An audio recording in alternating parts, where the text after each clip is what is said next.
नमस्कार। सुबह के 4:15 हो चुकी हैं और समय हो गया है करंट अफेयर्स की डोज का। आज है 8 जून 2020 और स्टडी चेकर 8 जून 2020 के सभी महत्वपूर्ण करंट अफेयर्स की चर्चा करने के लिए तैयार है। स्टडी चेकर अपने प्रश्नों को प्रमुख अखबारों से करंट अफेयर्स का माध्यम बनाता है। साथ ही साथ प्रत्येक प्रश्न आपके लिए एग्जाम में महत्वपूर्ण होगा। हमारी कोशिश रहती है कि आपके द्वारा एक वीडियो में पढ़े जाने वाले 10 प्रश्नों में से कम 3 प्रश्न किसी न किसी एग्जाम में आवश्यक रूप से आएँ। तो शुरू करते हैं आज के पहले प्रश्न की। साथ ही साथ इस वीडियो का पीडीएफ आप हमारे टेलीग्राम ग्रुप से जाकर डाउनलोड कर सकते हैं। वहां आपको एग्जाम से संबंधित अन्य महत्वपूर्ण पीडीएफ भी मिल जाएंगे, जिसका लिंक हमने डिस्क्रिप्शन में दिया हुआ है। पहला प्रश्न, हाल ही में एडिडास ने किसे भारत में अपना ब्रांड एम्बेसडर बनाया है? तो इसका सही आंसर हो जाएगा मानुषी छिल्लर। मानुषी छिल्लर से पहले एडिडास ने हिमा दास को भी अपना ब्रांड एम्बेसडर बनाया था, लेकिन अब नया ब्रांड एम्बेसडर मानुषी छिल्लर को बनाया है। मानुषी छिल्लर पहली बार किसी वर्ल्ड फेमस कंपनी की ब्रांड एम्बेसडर बनी हैं और इससे पहले मानुषी छिल्लर मिस वर्ल्ड और मिस इंडिया का खिताब भी जीत चुकी हैं। मानुषी छिल्लर एक मॉडल हैं, लेकिन बचपन से ये शिक्षित परिवार से मैं पली बड़ी हैं, क्योंकि इनके माता और पिता दोनों ही शिक्षित हैं और डॉक्टर हैं। तो शुरू करते हैं अगले प्रश्न के साथ। अगला प्रश्न है, किसके द्वारा समर ट्रीटर्स अभियान शुरू किया गया है? समर ट्रीटर्स अभियान HDFC बैंक ने शुरू किया है और ये उन लोगों के लिए है जो कि ऑनलाइन खरीदारी करते हैं। ऑनलाइन खरीदारी करने पर नो डाउन पेमेंट, 50% कैशबैक जैसी सुविधाएं समर ट्रीटर्स अभियान के द्वारा दी जाएंगी HDFC बैंक के ग्राहकों को। और साथ ही साथ डेबिट कार्ड का जो उपयोग करते हैं उनके लिए समर ट्रीटर्स अभियान खास तौर पर शुरू किया गया है। अगर डेबिट कार्ड के जरिए आप कोई खरीदारी करते हैं तो आपको 50% कैशबैक, साथ ही साथ नो डाउन पेमेंट और कम कॉस्ट EMI जैसी सुविधाएं दी जाएंगी। बात करते हैं अगले प्रश्न की। मातृत्व की आयु MMR को कम करने के लिए अनिवार्यता पर गौर करने के लिए गठित समिति का अध्यक्ष किसे नियुक्त किया गया है? इसका सही आंसर हो जाएगा जया पटेल। हाल ही में केंद्र सरकार ने एक समिति गठित की है जिसमें लड़कियों की शादी की उम्र पर गौर करने का विचार किया गया है। हाल अभी लड़कियों की न्यूनतम शादी की उम्र 18 वर्ष है, जिसे आगे बढ़ाए जाने पर विचार किया जा सकता है। केंद्र सरकार का मानना है कि इस उम्र में शादी करने से लड़कियों को सही शिक्षा नहीं मिल पाती है, उन्हें शिक्षित होने के लिए कम समय मिल पाता है। साथ ही साथ कई अन्य बिंदुओं पर गौर करने के लिए इस समिति का गठन किया गया है। इसकी अध्यक्ष जया पटेल जी को बनाया गया है। जया पटेल जी पूर्व समता पार्टी की अध्यक्ष हैं। हालांकि जया पटेल जी ने सन 2002 में पूर्व समता पार्टी के अध्यक्ष पद से इस्तीफा दे दिया था। बात करते हैं अगले प्रश्न की। अगला प्रश्न है, अमेरिका में जॉर्ज फ्लॉयड की हत्या और नस्लवाद के प्रत्युत्तर में किस देश ने ब्लैक फ्राइडे कार्यक्रम शुरू किया है? इसका सही आंसर हो जाएगा दक्षिण अफ्रीका। अमेरिका में जॉर्ज फ्लॉयड की हत्या के बाद भड़की हिंसा के विरोध में दक्षिण अफ्रीका ने ब्लैक फ्राइडे कार्यक्रम शुरू किया है।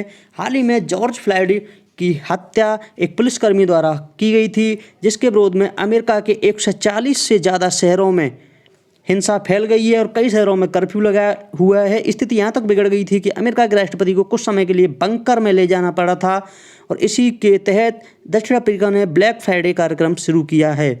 बात करते हैं अगले प्रश्न की।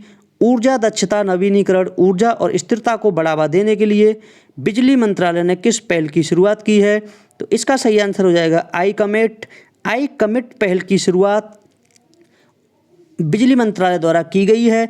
इस कार्यक्रम का प्रमुख उद्देश्य ऊर्जा को स्थिरता देना है और बिजली के लिए नए स्रोतों को बढ़ावा देना है। बात करते हैं अगले प्रश्न की। रिजर्व बैंक के व्यावसायिक पूर्व अनुमानकर्ताओं के सर्वेक्षण के अनुसार 2020-21 में GDP कितनी रहने का अनुमान बताया गया है? तो इसका सही आंसर है 1.5%। इस बार 2020-21 के लिए भारत की GDP केवल 1.5% रहने का अनुमान रिजर्व बैंक के पूर्व अनुमानकर्ताओं द्वारा लगाया गया है। GDP का सीधा सीधा असर भारतीय अर्थव्यवस्था पर कोरोना के कारण पड़ रहा है। कोरोना के कारण लघु और मझले उद्योगों पर काफ़ी प्रभाव पड़ा है, जिसके कारण GDP घटने का अनुमान है। GDP होती क्या है? GDP का सबसे पहले शब्द अमेरिका के एक अर्थशास्त्री साइमन ने यूज किया था। साइमन ने सबसे पहले GDP शब्द यूज किया था, जो कि 1935 से 1944 के दौरान किया गया था। GDP का पूरा नाम होता है ग्रॉस डोमेस्टिक प्रोडक्ट। GDP का पूरा नाम ग्रॉस डोमेस्टिक प्रोडक्ट होता है, जो कि किसी भी देश की आर्थिक स्थिति को बताने के लिए होता है किसी भी देश की आर्थिक स्थिति बताने के लिए जीडीपी के प्रमुख 3 क्षेत्रों के आधार पर निर्धारण किए जाते हैं, जिनमें पहला क्षेत्र है कृषि, दूसरा क्षेत्र है उद्योग और तीसरा क्षेत्र है सेवा। किसी भी देश की जीडीपी इन 3 क्षेत्रों पर ही निर्भर करती है।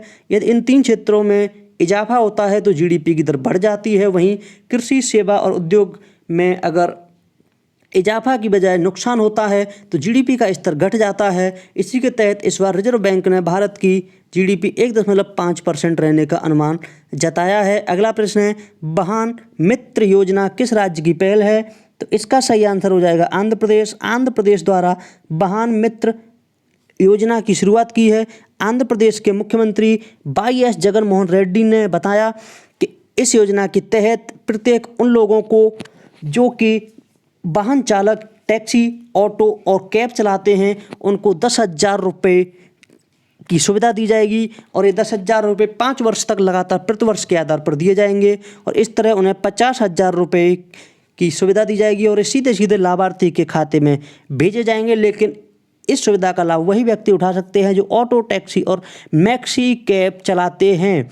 इसके तहत लाभार्थी इस पैसे का उपयोग गाड़ी के भत्ता, बीमा प्रीमियम, लाइसेंस फीस तथा वाहन की मेंटेनेंस करने के लिए कर सकते हैं। इसके लिए आंध्र प्रदेश सरकार ने 400 करोड़ रुपए आवंटित किए हैं, जिसमें से अनुसूचित जाति के लिए 68 करोड़ रुपए और 20 करोड़ रुपए शेष अन्य जनजाति के लिए। साथ ही साथ कुल मिलाकर 400 करोड़ रुपए आंध्र प्रदेश सरकार द्वारा इसके लिए जारी किए गए हैं। हाल ही में डीएलएफ के नए अध्यक्ष कौन नियुक्त हुए हैं? तो इसका सही आंसर हो जाएगा राजीव सिंह। राजीव सिंह डीएलएफ के नए अध्यक्ष नियुक्त हुए हैं।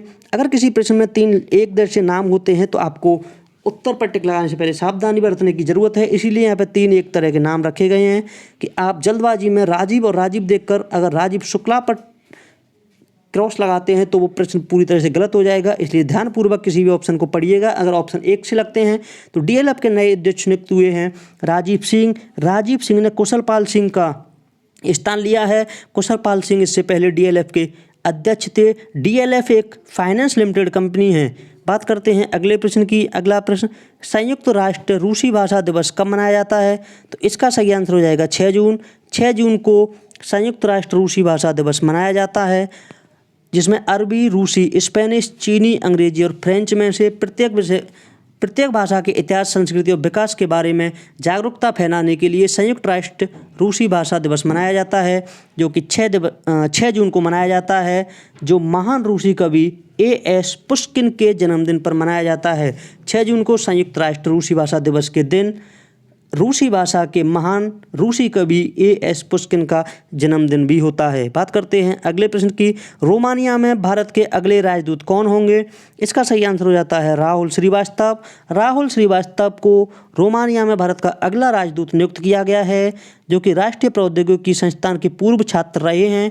इससे पहले राहुल श्रीवास्तव 2015 से 2018 तक वेनेजुएला में राजदूत एवं लंदन स्थित भारतीय दूतावास में भी कार्य कर चुके हैं और अब उन्हें रोमानिया में भारत का अगला राजदूत बनाया गया है।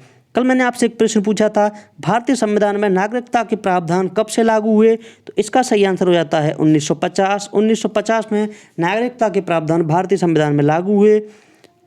आपके लिए आज का प्रश्न है, अंग्रेजी शासन का प्रभाव किस क्षेत्र में अधिक पड़ा है? सामाजिक क्षेत्र में, धार्मिक क्षेत्र में, आर्थिक क्षेत्र में या फिर मनोवैज्ञानिक क्षेत्र में?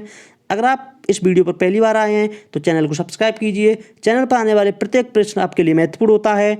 साथ ही साथ इस प्रश्न का उत्तर आपको कल की वीडियो में मिलेगा। तो चलिए मिलते हैं कल की वीडियो में। धन्यवाद।